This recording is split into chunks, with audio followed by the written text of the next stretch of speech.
Welcome to Luca and Miguel. Enjoy the video. You start by confirming carrier support and updating your phone. This matters because settings vary by provider and OS.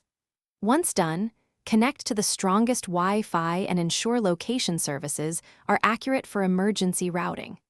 Then open Settings and search for Wi-Fi calling. On Android, it's usually under Connections. On iPhone, under Phone. Make the first toggle change now, so the phone can register your device with the carrier over Wi-Fi, instead of waiting for cellular. Once the toggle is on, grant the permissions the OS requests because they let your phone report network details and handle calls. Next, verify the emergency address. This is used for 911 dispatch if GPS is unavailable. Make sure it's precise.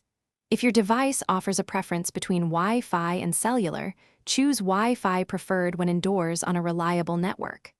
Finally, restart your phone so registration completes cleanly, and the carrier recognizes your device for Wi-Fi. You finish by making a short test call to verify audio, latency, and correct caller ID.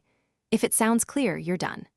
If problems appear, restart your router and phone, then rejoin Wi-Fi and toggle Wi-Fi calling off and back on.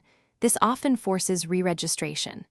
If that fails, reset network settings or contact your carrier with your phone model and OS version so they can check provisioning. Remember, troubleshooting in steps isolates the cause quickly and avoids unnecessary resets. Thanks for watching and please subscribe. It's the best investment you'll ever make.